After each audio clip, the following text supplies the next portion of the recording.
నమస్తే, మీరు చూస్తున్నారు ఆచార్య టీవీ. నా పేరు వెంకట్. ఈరోజు మనం మేడ్చల్ మల్కాజిగిరి జిల్లా ఉప్పల్ కాన్స్టిట్యున్సీలో ఉన్నాం. నాచారం డివిజన్లోని పోతగాని గోపాల్ గౌడ్ గారితో ఉన్నాం. బీజేపీ జిల్లా అధికార ప్రతినిధి, మేడ్చల్ అర్బన్ జిల్లా. అన్నా నమస్తే. అన్నా నమస్తే. బాగున్నారా? అన్నా ఫైన్ అన్న, బాగున్నా. మీరు బాగున్నారా? బాగున్నా అన్నా. పోతగాని గోపాల్ గౌడ్ అంటే బీజేపీ, అవును, హిందుత్వం, అవును, కట్టర్ హిందుత్వవాది. హిందుత్వంలో ఎంతైతే ఉంటాడో దేశభక్తిలో కూడా అంతే ఉంటాడు. అంతేనా? దేశం అంటే వేరు కాదు, హిందుత్వం అంటే వేరు కాదు. హిందుత్వమే దేశం, దేశమే హిందుత్వం అనే వ్యక్తి. Yes, correct. అసలు మీరు మీ జన్మస్థలం ఎక్కడ? మీరు ఎక్కడి నుంచి మీ ప్రస్తావన మొదలైంది అంటే ఏం చెప్తారు? నాది యాక్చువల్గా ఉమ్మడి నల్గొండ జిల్లా ఫస్ట్, ఇప్పుడు యాదాద్రి భువనగిరి, ఓకే ముట్టకొండూరు మండలం, ఓకే నాంచాపేట గ్రామం. ఓకే. నేను చదువుకుంది కూడా చాలా జెడ్పీహెచ్ఎస్ హై స్కూల్లో చదువుకున్నాను. నేను చదువు తర్వాత ఇక్కడ హైదరాబాద్కి వచ్చి నేను ఇప్పుడేం కాదు, 30 year ఇండస్ట్రీ నాది. అంతే. నేను స్టార్టింగ్లో వచ్చాను. మోటార్ ఫీల్డ్ నాది యాక్చువల్గా. ఓకే మోటార్ ఫీల్డ్ ఇప్పటికి కూడా ఉన్నాను నేను. లాజిస్టిక్ కంపెనీ ఉంది నాది, ఓకే. నడుస్తూ ఉన్నది. అంటే ఇప్పుడు నాచారం వచ్చిన తర్వాత ఇక్కడ హిందుత్వాన్ని, అంటే హైదరాబాద్ అంటే కొంచెం ఆ హిందూ కల్చర్, బీజేపీ కల్చర్ ఉంటుంది. అవును, మీరు యాదాద్రి జిల్లా నుంచి ఇక్కడికి వచ్చిన తర్వాత అవును. అక్కడనే మొదలైందా మీ హిందుత్వం గురించి, బీజేపీ గురించి ఇక్కడికి వచ్చిన తర్వాత మొదలైందా? ఇప్పుడు కాదు, నాకు హిందుత్వం మొదలైంది. ఆ, నేను చదువుకునేటప్పటికే నేను హిందుత్వవాదిని. ఓకే అంటే అందరినీ గౌరవిస్తా. నాకు వేరే మతాలతోటి ఏదో ఇబ్బందికరంగా ఉండదు. ఓకే నేను చదువుకున్నప్పటి నుంచి కూడా నాకు ముస్లిం సోదరులు ఉన్నారు. ఓకే ఈ రోజు కూడా నాకు టచ్లో ఉన్నారు వాళ్ళు. ఓకే. నాకు క్రిస్టియన్ సోదరులు ఉన్నారు. స్టిల్ చదువుకున్నప్పటి నుంచి ఈ రోజు కూడా వాళ్ళ ఫ్రెండ్షిప్ దేనికి దానికే ఉన్నాం. రాజకీయ కోణం రాజకీయ కోణమే. నేను హిందుత్వం అనేది ఈ రోజు కాదు, నేను చదువుకున్నప్పుడే ఏబీవీపీలో ఉన్నాను. నేను ఏబీవీపీలో మెంబర్గా ఉన్నాను. నేను ఆ తర్వాత ఆర్ఎస్ఎస్లో ఉన్నాను. నేను ఆర్ఎస్ఎస్ కార్యశాఖ చేసిన నేను ఒక కార్యసేవగా ఉన్నాను. నేను ఆర్ఎస్ఎస్ నుంచి విహెచ్పి నుంచి అంచెలంచెలుగా నాకు హిందుత్వం అనేది నాకు అట్లా అయిపోయింది. నాకు ఓన్లీ హిందుత్వం ఉన్నందుకు నేను మిగతా వాళ్ళతో ఉండొద్దు అని అలాంటి కాన్సెప్ట్ కూడా నా దగ్గర లేదు. మిగతా మతాలను గౌరవిస్తూ నా మతాన్ని కాపాడుకుంటాను. ఆ టైప్ ఉంటాను. ఓకే. అంటే మీరు అంచెలంచెలుగా చిన్నప్పటి నుంచి ఆర్ఎస్ఎస్, ఏబీవీపీ నుంచి బీజేపీ వైపు మళ్ళీగారు అన్నట్టు. నేను బీజేపీలోకి రావడానికి కారణం ఏంటంటే, నేను చేస్తున్న కార్యక్రమాలు చూసి, హిందుత్వం పట్ల నాకు ఉన్నటువంటి తత్వాన్ని చూసి కొంతమంది నా మిత్రులు నేను ఇట్లా కాదు, నువ్వు బీజేపీలోకి ఎంట్రీ చేయాల్సిందే, నువ్వు రావాల్సిందే అని చెప్పేసి నా మిత్రులు కొంతమంది ఎంట్రీ చేస్తే, నేను మాజీ శాసనసభ్యులు గౌరవనీయులు ఎన్వీఎస్ఎస్ ప్రభాకర్ గారి ఆధ్వర్యంలో నేను జాయిన్ కావడం జరిగింది పార్టీలో. నేను జాయిన్ అయిన నాడే నేను ఒక 500 మందితో జాయిన్ అయిన కాలనీలో. ఓకే. నా ఉన్నటువంటి ఏరియాలో ఫ్యామిలీస్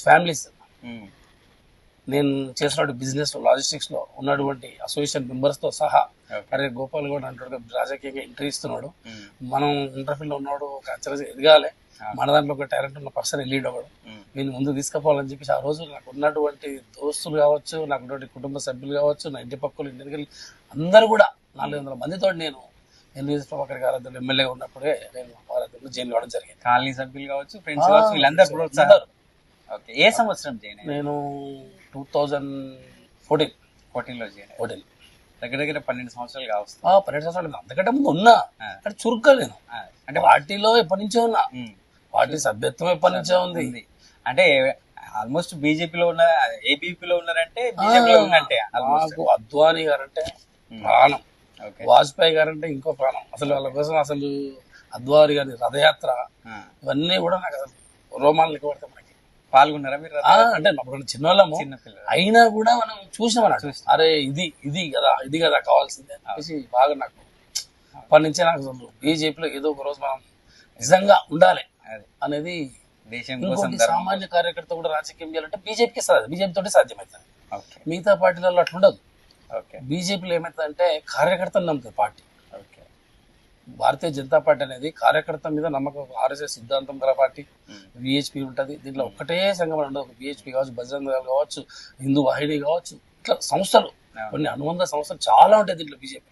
బీజేపీ ఒక్కటే బీజేపీ కాదు. డబ్బుతో లెక్క లేకుండా, డబ్బు అనేది ఒక భాగం, కానీ ఫస్ట్ నీతి నిజాయితీ విలువలతో కూడుకున్న రాజకీయం చేయాలి. Hard work. అరే పలాని కార్యకర్త మనోడు కట్టర్ అంటే కట్టరాడు అనేది బీజేపీలో ఉన్నదనుకోండి, ఏడికైనా తీసుకుపోతుంది బీజేపీ.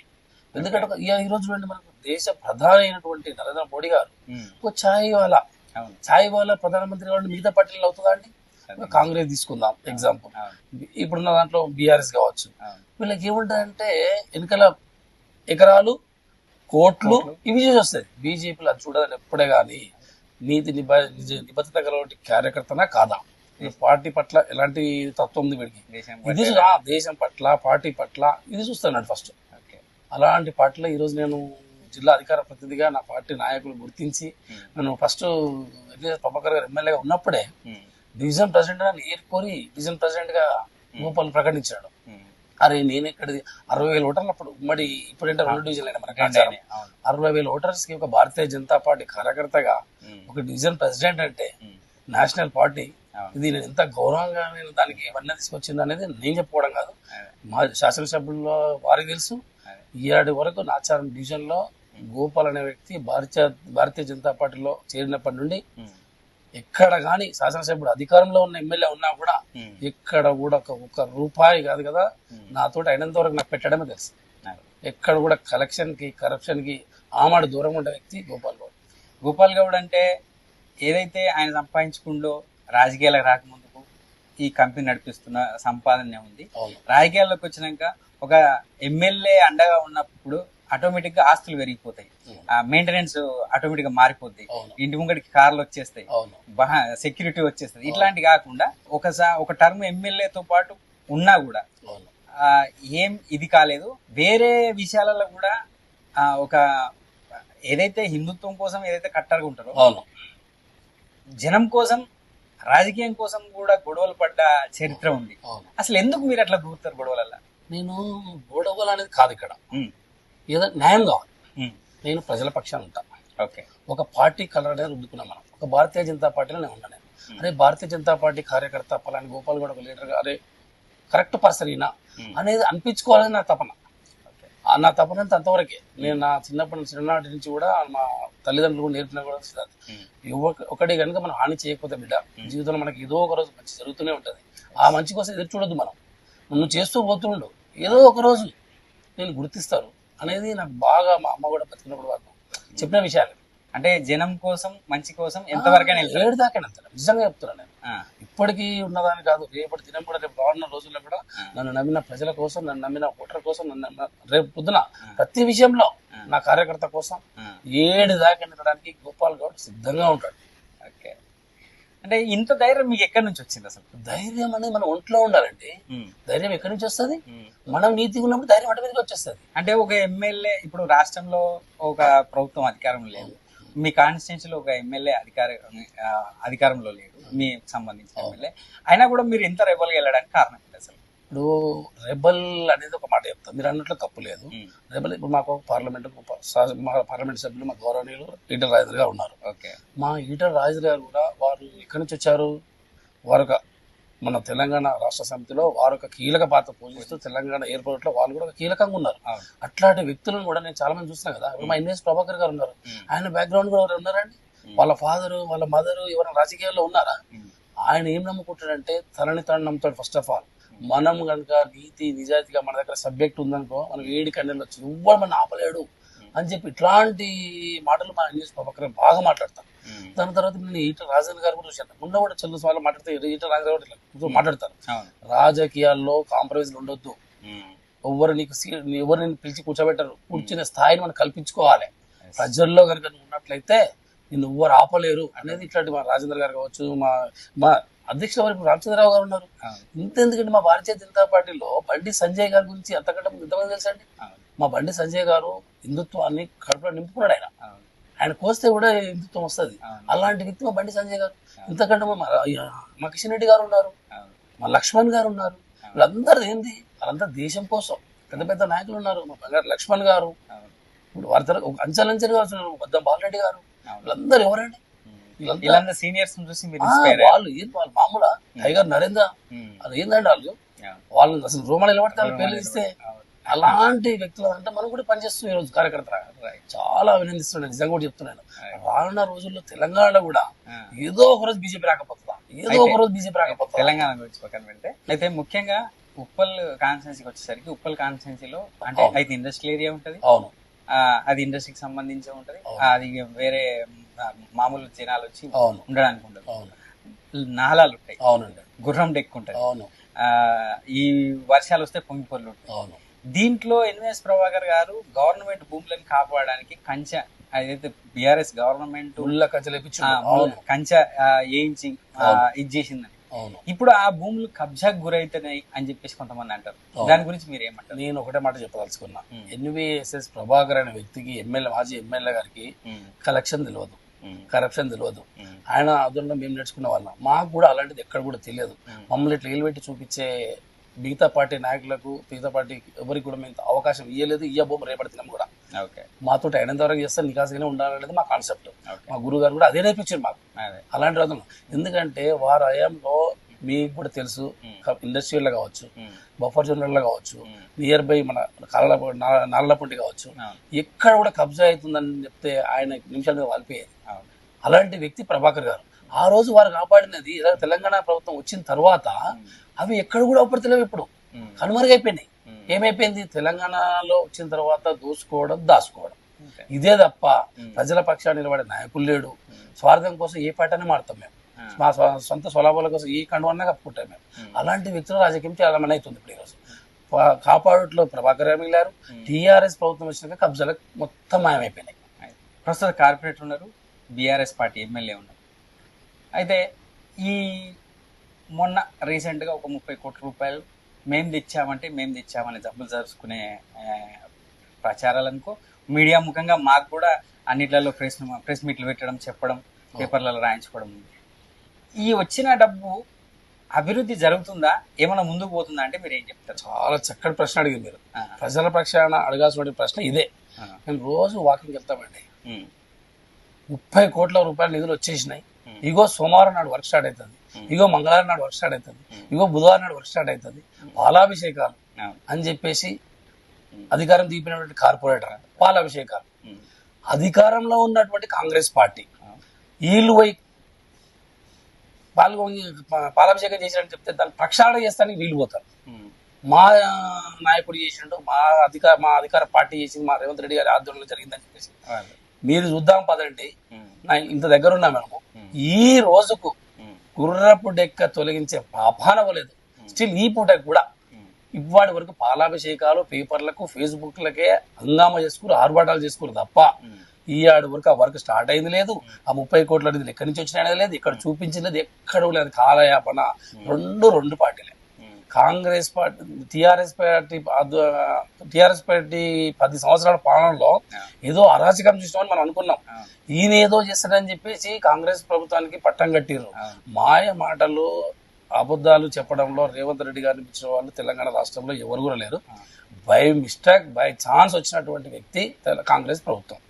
ఆ కాంగ్రెస్ ప్రభుత్వాన్ని నమ్మి ఈ రోజు తెలంగాణ రాష్ట్రంలో ప్రజలు ఎంత గోసపడుతున్నారంటే నిజంగా చెప్తున్నాను నేను. ఒక భారతీయ జనతా పార్టీ కార్యకర్తగా చెప్పట్లేదు, ఒక సామాన్య పౌరుని చెప్తున్నాను, నిజంగా కూడా చెప్తున్నాను. ఎవరిని మందలిచ్చినా చూడండి బ్రదర్, ఎవరిని మందలిచ్చినా ఏం పాలన. ఒక్క బిజినెస్ అన్నా కూడా సంతోషంగా ఉన్నారండి? వచ్చినాడు 2.5 సంవత్సరాలు అవుతుంది. ఆ రోజు ఏం చెప్పిండండి? రైతు బంధు డేట్ దాటొద్దు, ఎవరన్నా ఏంది మన రుణమాఫీ తెచ్చుకోకపోతే ఉరకండి, బ్యాంకులకి పోయి తెచ్చుకోకండి, 2 లక్షల రూపాయలు మళ్ళీ డేట్ దాటితే వచ్చే 9 తారీఖు అకౌంట్ లో పడుతున్నాయని చెప్పిన వ్యక్తి రేవంత్ రెడ్డి. ఇటువైనా రేవంత్ రెడ్డి గారు మీరు గుర్రం లెక్క కనీసం 30 కోట్లు వచ్చినప్పుడు సరే రోడ్లు ఎక్కడ వచ్చినాయండి? ఎక్కడన్నా చూపించారా మనకి? వీళ్ళ మాటలే. ఉన్నటువంటి ఎమ్మెల్యే అట్లే ఉన్నాడు. అంటే కార్పొరేటర్ ఎలక్షన్ రాబోతున్నాయి కాబట్టి హంగామా చూపిస్తున్నారు. ఇప్పుడు ఇప్పటిదాకా 10 సంవత్సరాలు 2 టర్మ్స్ మా డివిజన్ లో, నాచారం డివిజన్ లో 2 టర్మ్స్ 10 సంవత్సరాలు పాలన ఏలినాడు కార్పొరేటర్ గారు. ఈ ఏడ వరకు నేను తీసుకుపోయిన ప్రతి గల్లీకి రండి. ఒక్కొక్క గల్లీలో వాళ్ళు చేసినటువంటి అరాచకాలు, ఒక్కొక్క మహిళలతో మాట్లాడిపిస్తాను. ఇల్లు కడదామని చెప్పి 50 గజాలు 100 గజాలు ఇల్లు కడదామని చెప్పేసి మొదలు పెట్టుకుంటే పాపం అండి. ఆడ కంకర ఇసుక పడ్డదా ఇంటి గట వాలిపోతారు ఇట్లా గద్దల్లాగా. వాడు ఏ అప్పు తెచ్చుకోనో ఏదో చేసుకుందాం, ఇంత గూడు కట్టుకుందామంటే ఈ టిఆర్ఎస్ గవర్నమెంట్ పాలనలో అసలు ఏడుపు ఒకటే మిగిలిందండి. ఎంతో మంది మాకు వస్తుంటే పోతుంది, ఏందన్నా ఇది, మా పైసలు పెట్టుకొని మేము ఇల్లు కట్టుకోవద్దా అన్న, ఏందన్నా ఇదంటే మమ్మల్ని ఏం చేస్తాం అమ్మా. పేదోడు 50 గదాలు 60 గదాలు 100 గదాలు ఇల్లు కట్టుకోవాలంటే ఎన్నో సంవత్సరాల నుంచి కష్టపడి ఉంటాడు. ఒక ఆయన వస్తాడు, కలిసినావా అన్నకి కలిసినావా?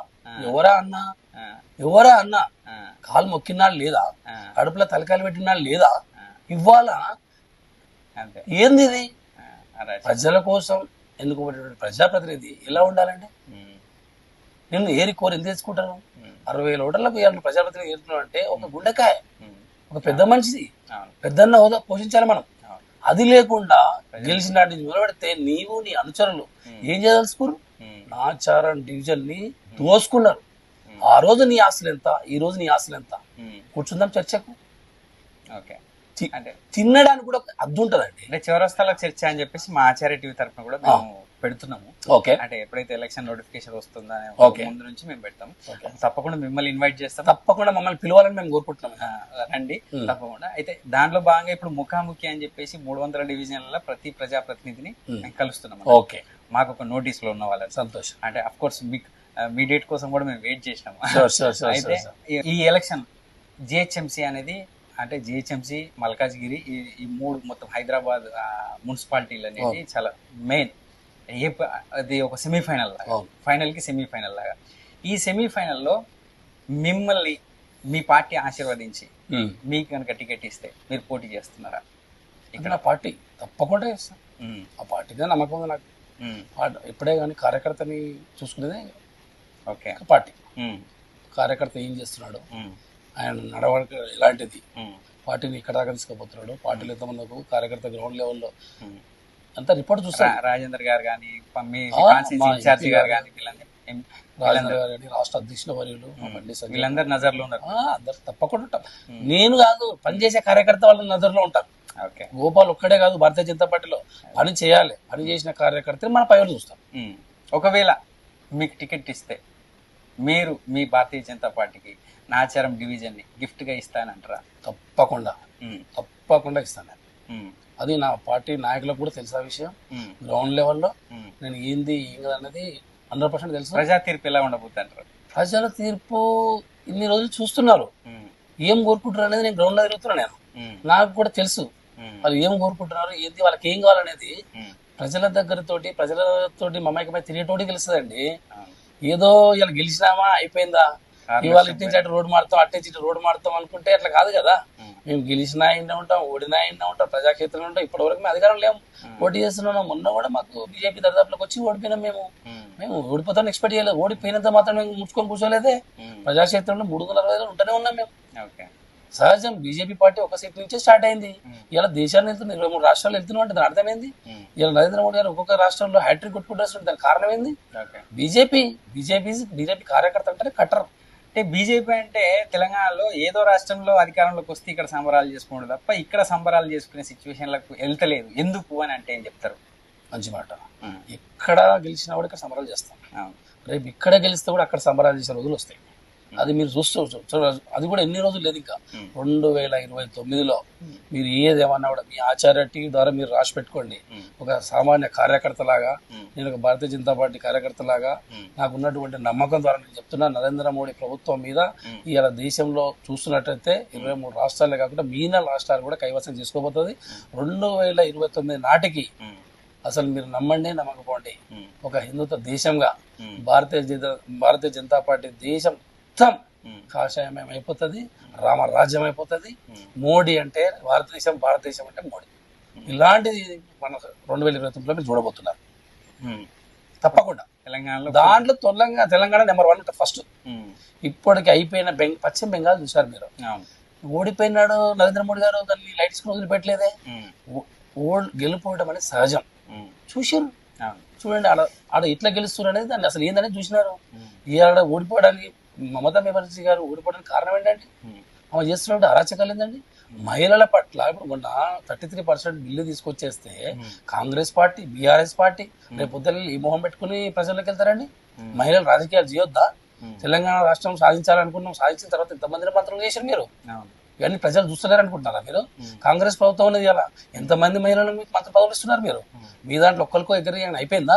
33% అనేది భారతదేశ ప్రధానమంత్రి అయినటువంటి నరేంద్ర మోడీ గారికి మన భారతదేశం అంటేనే మహిళ, భారతం అంటేనే మహిళ, భరతమాత అంటేనే మన మహిళ.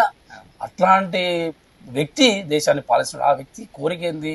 33% మా భారత వనితలు, మా సోదరి సోదరిమణులు రాజ్యాన్ని ఏలాలి, దేశాన్ని ఏలాలి అనే కాన్సెప్ట్ తనకుంది. కానీ వాళ్ళు బిల్లును వ్యతిరేకించడానికి ఒక కారణం ఉంది. 33% అనేది మహిళలకు అనే దాంట్లో బీసీ ఎస్టీ ఎస్సీలకు దాంట్లో సమాన హక్కు అంటే వాళ్ళ రిజర్వేషన్ వాళ్ళ జనాభా ప్రాతిపదికన రిజర్వేషన్ కల్పించాలి.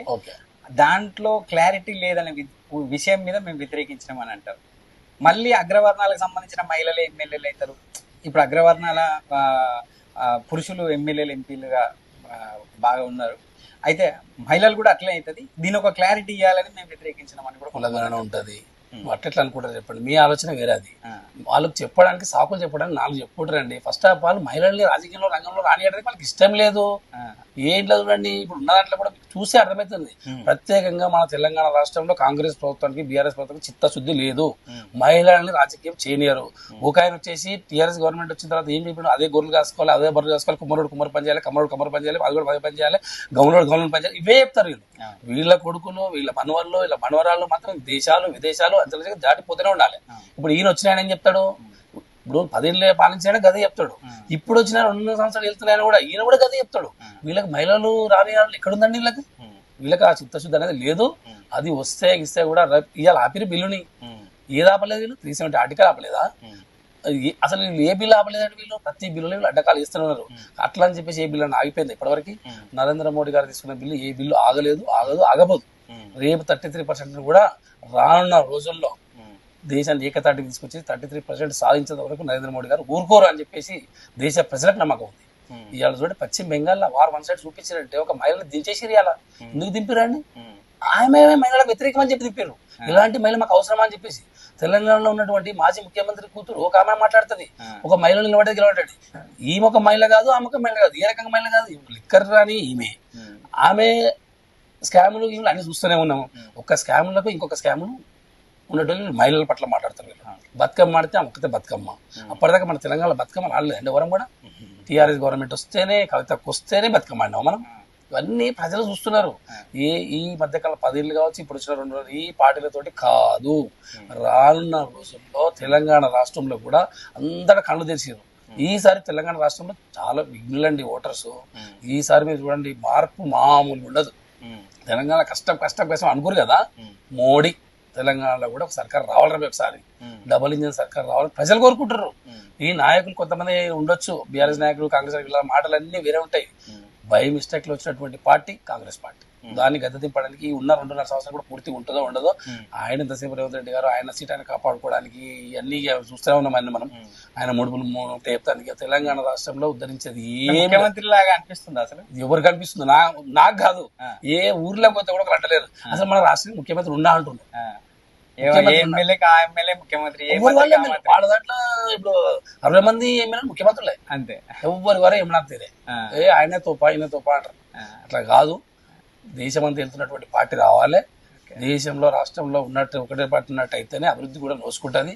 ఏంటండి, అన్ని ఉచితాలు పెట్టి, ఇప్పుడు ఉచిత బస్సు పెట్టిరండి. ఉచిత బస్సు ద్వారా ఇవాళ పోతున్నట్టు మహిళలు తిరస్కరిస్తారు మిమ్మల్ని, మేం కాదు. ఈ ఉచిత బస్సు పెట్టి ఏం ఉద్ధరిస్తున్నారు అంటున్నారు. నిజంగా ఎప్పుడో ఒక రోజు పోదాం అన్న వాళ్ళకి బస్ లేదు. రెగ్యులర్ గా గవర్నమెంట్ శాలరీలు వచ్చే వాళ్ళేమో రెగ్యులర్ గా తిరుగుతున్నారు. అర్థం చేసుకోండి, ఏది కావాలి దేశం. అదే నరేంద్ర మోడీ గారికి ఉచితాలు ఎందుకు, అడ్డగోలు ఇవ్వడం ఎందుకండి? ఇప్పుడు ఏమి కావాలి? మంచి విద్య కావాలి, వైద్యం కావాలి. అయినా 2 సమన్వయంగా ఇవ్వండి. అవి కావాలి. అవి లేకుండా మీ స్వార్థ రాజకీయాల కోసం, స్వార్థ ప్రలోభాల కోసం ఏది పడితే అది ఉత్తమని చెప్పేసి రాష్ట్రాన్ని అప్పుల కుప్ప చేసింది అతనే వేసిపోయాడు. ఆ తర్వాత వచ్చాడు ఇంకా చేస్తున్నాడు. అవగాహన లేని వ్యక్తులతో చేతుల రాష్ట్రాలు పెడితే ఇట్లా నాశనం అయిపోతాయి. అవగాహన ఉన్న పార్టీ, కేంద్రాన్ని వెళ్తున్నటువంటి పార్టీ రావాలి. వస్తేనే మన తెలంగాణ రాష్ట్రం కూడా బాగుపడుతుంది, మన తెలంగాణ రాష్ట్రం కూడా ముందుకెళ్తుంది. 29లో తప్పకుండా 29లో భారతీయ జనతా పార్టీ మన గోల్కొండ కీల మీద రెపరెపలు ఆడితే రాసి పెట్టుకోండి. మీరు చాణక్య టీ ద్వారా నేను చెప్తున్నా మీకు, 29లో ఎవ్వరు ఆపినా ఆగదు. మీరు ఎలా ఒక మాట్లాడి మధ్యలో ఆపాను ఏమనుకోవద్దు. నాచారం డివిజన్ లో అభివృద్ధి మాజీ ఎమ్మెల్యే అని చెప్పి ఒక మాట మాట్లాడారు కదా. ఇవాళ వర్షాకాలం రాబోతుంది. గ్రౌండ్ లెవెల్లో వేసినటువంటి రోడ్లు స్థానిక కార్పొరేటర్కి అవగాహన లేని కార్పొరేటర్ 10 ఏళ్ళు పాలించేది తప్ప వాళ్ళు మనసులో మారిపోయి మనసులో వేసుకున్నారు తప్ప ఒక్క గల్ల. రేపు వర్షాకాలం రానివ్వండి, ఇవాళ వర్షాలు వస్తే మన వర్షాలు వస్తే ఇక్కడ కూడా అంత మంచి ఉందని చెప్పి మాట్లాడతాడు. ఇవాళ నాచారం కల్వర్టు, ప్రధాన రహదారిపైనటువంటి కల్వర్టు మన మాజీ ఎమ్మెల్యే ఎన్విఎస్ఎస్ ప్రభాకర్ గారు వారి హయాంలో మన అసెంబ్లీలో వాళ్ళు సార్లు మొరబెట్టుకున్నారండి. నా ఆచారంలో ఇక్కడ ఉప్పల్ టర్మినల్ కావచ్చు, చర్లపల్లి టర్మినల్ కావచ్చు, ఇవన్నిటి మీద ఉప్పల్ మాజీ శాసనసభ్యులు ఎన్వీఎస్ ప్రభాకర్ ఉన్నాయి తప్పితే ఆ తర్వాత మీరు తెచ్చింది ఏదో ఒక్కటి చూపియండి. అంత పెద్ద కలవాటుకు దోహదపడ్డది మన ఎన్వీఎస్ ప్రభాకర్ గారు. ఆ రోజు కూడా స్థానిక కార్పొరేటర్ వచ్చేసి ఆయన 24 గంటలు నిరాహార దీక్ష చేసిన వ్యక్తి ఎన్వీఎస్ ప్రభాకర్. కేటీఆర్ గారు తెల్లారి స్పందించడానికి, అరే అన్నా నువ్వు ఎమ్మెల్యే గట్లా ఎందుకే నువ్వు దొంగలు వండుకోండి ఎందుకే అంటే మాకు చెప్పండి మా ఎమ్మెల్యే గారు అని చెప్పేసి తెల్లారి రమ్మని చెప్పి గుర్రబ్డెక్క కూడా ఆయన హయాంలో తీసిన ఫోటోలు వీడియోలు నేను చూపిస్తా. మిషన్ వచ్చేసి ఆ తర్వాత ఏమున్నా ఫేస్బుక్ ఇగో తీస్తున్నాం అగో తీస్తున్నాం. దోమలండి, దోమలపై యుద్ధం. ఒక ఆయన సిద్ధం అన్నాడు, దోమలు ఉన్నాయి, ఆయన ఉన్నాడు. 10 ఏళ్ల పాలనలో ఆయన బాగుపడ్డాడు తప్ప దోమలను ఇంప్రూవ్మెంట్ చేసాడు తప్ప. మొత్తం హైదరాబాద్ లో ఏ కాన్స్టిట్యూన్సీ లేదు దోమలు. ఇప్పుడు నాచారంలో ఉన్నాయి. మాకు నాచారం నుంచి దోమలు నిలగొట్టాలి, పనికిరాలను నిలగొట్టాలి, పరిపాలన శాతకాలను నిలగొట్టాలి. అది ప్రజలతో అవుతుంది. ఎలాంటి వాళ్ళని కోరుకోవాలనేది ప్రజలకు తెలుస్తుంది. కానీ రానున్న రోజుల్లో ప్రజలు విఘ్నులు, ప్రజలు అన్ని చూస్తున్నారు. ఓన్లీ డబ్బులతోటే రాజకీయం చేద్దాం అనుకున్న వ్యక్తులు ఏ డబ్బు లేకుండా నేను సస్తా నేను కూడా అక్కడికే వస్తున్నా. మీరు అంటున్నారు భారతీయ జనతా పార్టీ రాబోయే కార్పొరేషన్ ఎలక్షన్లలో అధికారంలోకి వస్తుందని చెప్పేసి. భారతీయ జనతా పార్టీ దగ్గర మిగతా పార్టీల దగ్గర ఉన్నంత డబ్బు లేదు. భారతీయ జనతా పార్టీ దగ్గర లోకల్ ఎమ్మెల్యే లేడు ఇక్కడ.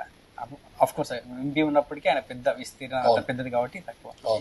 ఎట్లా మీరు డబ్బులు కాకుండా, లోకల్ అధికారం కాకుండా రాష్ట్రంలో మీ ప్రభుత్వం అధికారంలో లేదు, అయినా కూడా మీరు ఇక్కడ గెలుస్తామని ఏ అంచనా ప్రకారం చెప్పగలుగుతారు? ఓకే, పశ్చిమ బెంగాల్లో నిన్న వరకు మాకున్న ఎమ్మెల్యేలు ఎంతమంది, మాకున్న ఎమ్మెల్యేలు ఎంతమంది చెప్పండి. ఇప్పుడు గెలిచామంట. ఇవాళ మేము 250 సీట్లతోటి గెలిచామంటే ప్రజలు పాలన చూస్తున్నారు. గత 5 సంవత్సరాలు చూశారు, మొన్న 5 సంవత్సరాలు 10 సంవత్సరాలు చూసినటువంటి పాలనలో రాజకీయాలు చేస్తున్నటువంటి నాయకులు బాగుపడతారు, గెలిచినటువంటి నాయకులు బాగుపడతారు తప్ప భారతీయ జనతా పార్టీలో సొంత స్వలాభం అనేది ఉండదు. దేశం కోసం, ధర్మం కోసం పాటుపడేటువంటి కార్యకర్త కావాలి, నిబద్ధత కార్యకర్త కావాలి. ఇట్లాంటి వాడు అయితేనే చేస్తారు. ఎంతసేపు ఇప్పుడు చిన్న పని చేయాలంటే స్థానిక కార్పొరేటర్ ఇప్పుడు ఎట్లుండో తెలుసా అండి, నా కమిషన్ తేలితేనే వర్క్ స్టార్ట్ చేయాలి. అక్కడ వర్క్ టెండర్ అవుతుంది, వర్క్ స్టార్ట్ చేస్తాడు వస్తాడు, నా తేలకుండా నువ్వు ఎట్లా వర్క్ స్టార్ట్ చేస్తావు? అలాంటి పాలన కావాలి ఇక్కడ. అలాంటి వ్యక్తుల వల్ల ఇప్పటి వరకు కొన్ని రోడ్లు శాంక్షన్ రోడ్లు కూడా వర్తలు అంటే జాన్సన్ గమనం కూడా ఈ అడుగు కూడా రోడ్డు వర్తలేదు, తెల్లారి పడుతుంది పేపర్లు వస్తుంది, ఇక్కడ పడదు. కొబ్బరికాయలు మాత్రం 4 సార్లు కొడతాడు. అదే ఎమ్మెల్యే వస్తాడు, అదే కార్పొరేటర్ వస్తాడు, ఇక్కడ కొట్టి మొన్న కొట్టిపోయారంటే మొన్న అది కాదు ఇది వేరు వర్క్ స్టార్ట్ అవుతుంది. మొన్న శాంక్షన్ ఎందుకు కొట్టినాము, ఇలా వర్క్ స్టార్ట్ అవుతుంది. ఆయన కొబ్బరికాయ ఎట్లా ఉంటుంది, ఇలా కొబ్బరికాయ ఎట్లా మళ్ళీ రోడ్డు మాత్రం జాగ్రత్తగా మన ముందు 10 ఏళ్ళ పాలనలో ఒక రోడ్ వేయలేకపోయినారు. రేపు వర్షం పడితే ఆడ స్విమ్మింగ్ పూల్ తయారవుతుందండి, స్విమ్మింగ్ పూల్ తయారవుతాడు. ఏంది మీరు చేసింది? నాచారం డివిజన్ ని నాశనం చేసారు. ఏ గల్లే పోయినా డ్రైనేజ్ ఎట్లా పంపుతుందో తెలుసా అండి. చేసిన పనుల్లో కూడా నాణ్యత లేదు. నాదేందో నాకు ముట్ట సరిపోయి వచ్చి నేను వర్క్ చూడాల్సిన అవసరం లేదు. ఆ వర్క్ స్టార్ట్ చేసినప్పుడు వచ్చేసి ఎందుకట్లా అంటే మళ్ళీ ఇంకెక్కడ వస్తారండి, వాళ్ళకి తెలుసా విషయం. ఒక్కసారి సెకండ్ సారే బై మిస్టేక్ వచ్చినాం, ఇక 3వ సారి ఎందుకు ఇస్తారా మనకు? ఈసారి తప్పితే మళ్ళీ మనకు రాదు, రానియరు, రాబోము. ఏమున్నా దోసుకుందాం, దాచుకుందాం. ఇప్పటికైతే మమ్మల్ని వెల్ సెటిల్ వస్తూ వచ్చింది, లేకపోతే లేదు. ప్రయత్నం అయితే చేద్దాం, రాయితే వేసి పెడతాం. ఇప్పుడు ఆయనకు ఉన్నటువంటి స్థానిక ఉన్నటువంటి ఎమ్మెల్యేని అడ్డుగా పెట్టుకుంటాడు. ఎమ్మెల్యేని అడ్డుగా పెట్టేసుకొని వారిని ఎక్కడెక్కడ తిప్పుకోవాలో, ఎక్కడెక్కడ చేసుకోవాలో మా నాచరంలో ఉన్నటువంటి కార్పొరేటర్ కావచ్చు, కార్పొరేటర్ భర్త కావచ్చు, చాలా చాణక్యులు వారు కూడా. ఆ చాణక్యం అంతా కూడా ప్రజలు గమనించారు.